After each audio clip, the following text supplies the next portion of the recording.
Continuing on with the Locked On crossover episode of Locked On Ducks and Locked On Illini, Spencer McLaughlin and Sunny Verma with you here. We appreciate you all tuning in and making this your first listen of the day. I've got a lot of questions for you, Sunny, and these come from Duck fans themselves who send in questions via YouTube comments, Twitter, or if you're there, a Locked On Ducks Insider, you get priority access and all sorts of other perks. Link in the description below. But I want to start with impact players. Luke Altmaier is a guy that we were talking about, and I'll get to him more in just a sec. But who are the other players for Illinois that Oregon fans need to be aware of on either side of the ball? We'll start on the offensive side of the football, and we have two wide receivers who are going to be playing on Sundays next year. Now, this is not usual territory for Illinois. Last year, we had two wide receivers who ultimately made it to the NFL in Isaiah Williams and Casey Washington. And this year, Pat Bryant and Zachary Franklin might actually be an upgrade on the two guys that we had last year. Two seniors. Pat Bryant is arguably one of the best blocking wide receivers I've ever seen. And Zachary Franklin was the most decorated wide receiver to coming into this college football season when it comes to his stats. Zachary is kind of like a safety blanket for Luke. He knows that even if Zachary isn't open, if he throws it to a certain area, Zachary will come down and get it. Pat Bryant is a bigger wide receiver. Pat Bryant's a bigger wide receiver who, if he throws a 50-50 ball with Pat Bryant, it's an 80-20 ball. He will come down and get it himself too. Now, again, it's different when you're going – I'm sitting here talking about our previous schedule.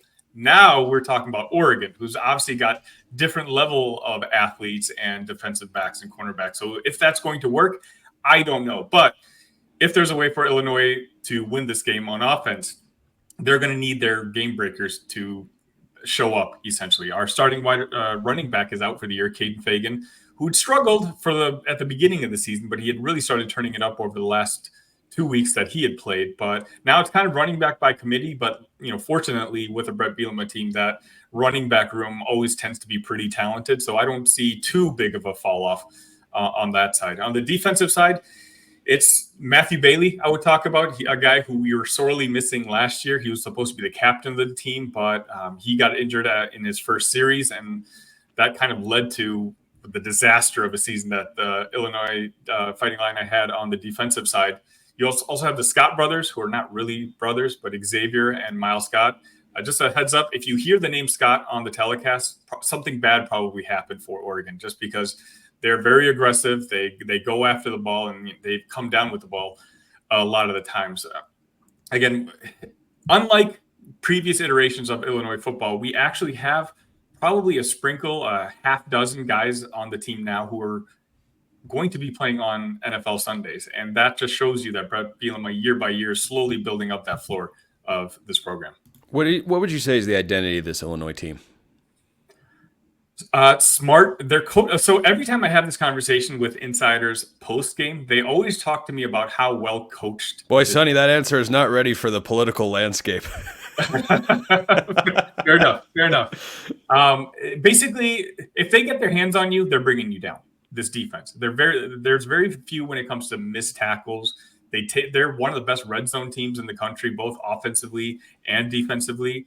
Again, coming into this year, 24/7 had Illinois ranked as the number 18 most talented team in the conference. So to have that ranking and now being sitting at 6-1 shows you that Bret Bielema trusts his coaches trust Bret Bielema, and this team believes in itself. Even after that loss against Penn State, a lot of people were trying to give him a moral victory. And the players afterwards were like, we don't believe in moral victories. We came here to win. They were down a touchdown with 2 minutes left.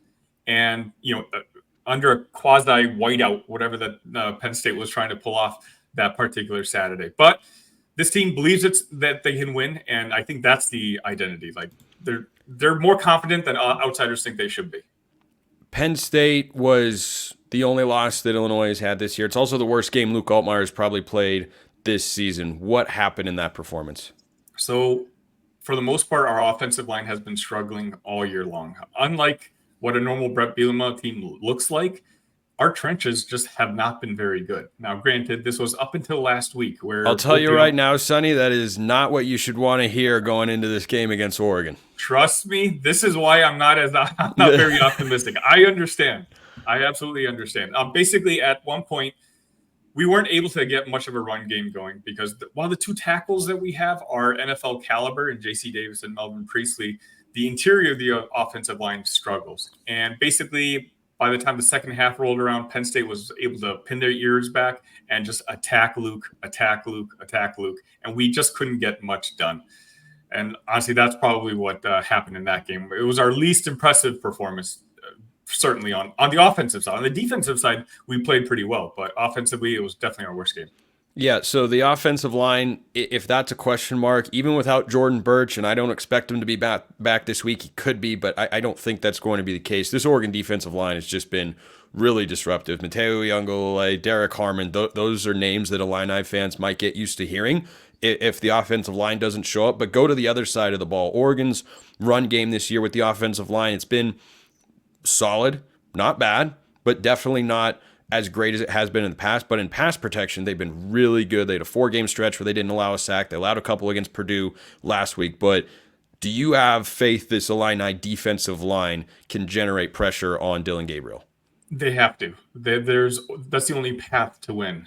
Illinois plays, I think they're in the top 33% in the country when it comes to man-to-man defense. And usually it'll work when you're playing against teams at similar or slightly worse or better talent levels. But it's not going to work against Oregon. You can't leave your guys alone on an island with the 4 or 5-star receivers that Oregon has. So I see a lot of blitzing happening. Our linebacker unit is probably the worst unit that we have, on the defensive side. But, I see a lot of just being super aggressive, maybe sending a Matt Bailey, who I mentioned earlier, blitzing here and there, because getting to Dillon Gabriel is going to be key. Because as much as I mentioned how much we play man-to-man, I looked at Dillon Gabriel's stats against man-to-man defense, and he's fantastic. So this is going to certainly be a chess match. Well, and a big reason for that is I said earlier this week, and have for, many, many months now at this point, said the last 2 years, this is the best set of Oregon wide receivers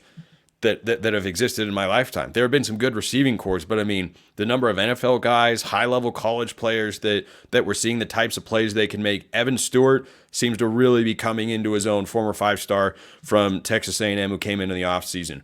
Don't know if Trayshawn Holden is back. He appeared to have been held out last week against Purdue because of the suspension, because he spit in a player's face against Ohio State. But Justice Lowe stepped up and looked every bit as good, which is saying something, because Trayshawn Holden's a really good player. And we haven't even mentioned the preseason All Big Ten selection, Tez Johnson, who had a 1,000-yard season last year and probably is going to have another one this season. I know you said the Illini defensive backs have been making plays this year, but do you think there will have to be a lot more zone coverage against these Oregon wideouts because they just might be the most talented group that Illinois has seen this year?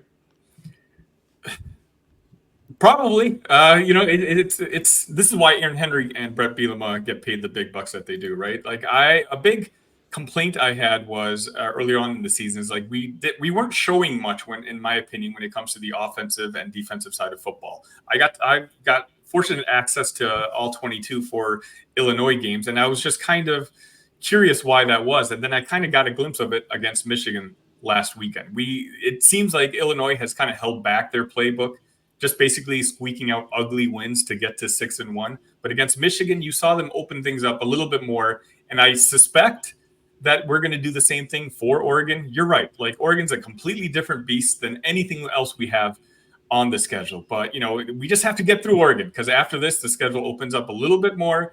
And we've basically finished the really difficult part of our schedule. Last thing I've got for you before we swap roles for our final segment here of this crossover edition of Locked On Ducks and Locked On Illini. Sunny, when you look at this Illinois team, they were beating Purdue right until they weren't. Oregon last week was beating Purdue, and then they continued to just keep beating Purdue. Why is Illinois a tougher challenge than what Oregon faced on the road last week in West Lafayette?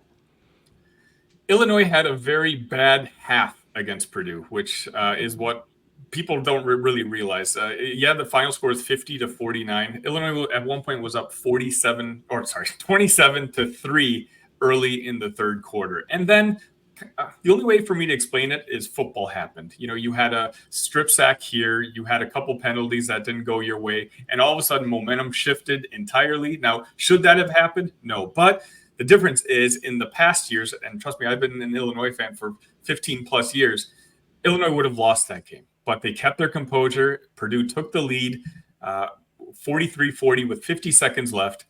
Everyone in the stadium, the game was in Champaign, assumed this was going to be a loss. Luke Altmaier throws a couple balls to Pat Bryant, Hank Beatty, gets into field goal range. They kick a field goal, go to overtime. They come out victorious. This team, unlike Purdue, in my opinion, the culture is broken. They don't trust the coach. They hear the whispers about Ryan Walters, whether he's going to last the season. I'm telling you, whatever happens on Saturday, you're going to get the best from Illinois. Bret Bielema coach team, he has, I believe, an 8-1 record against the spread against ranked teams. So, again, with Purdue, I feel like once you get them down a couple touchdowns, they may kind of give up. That's just not going to happen with Illinois.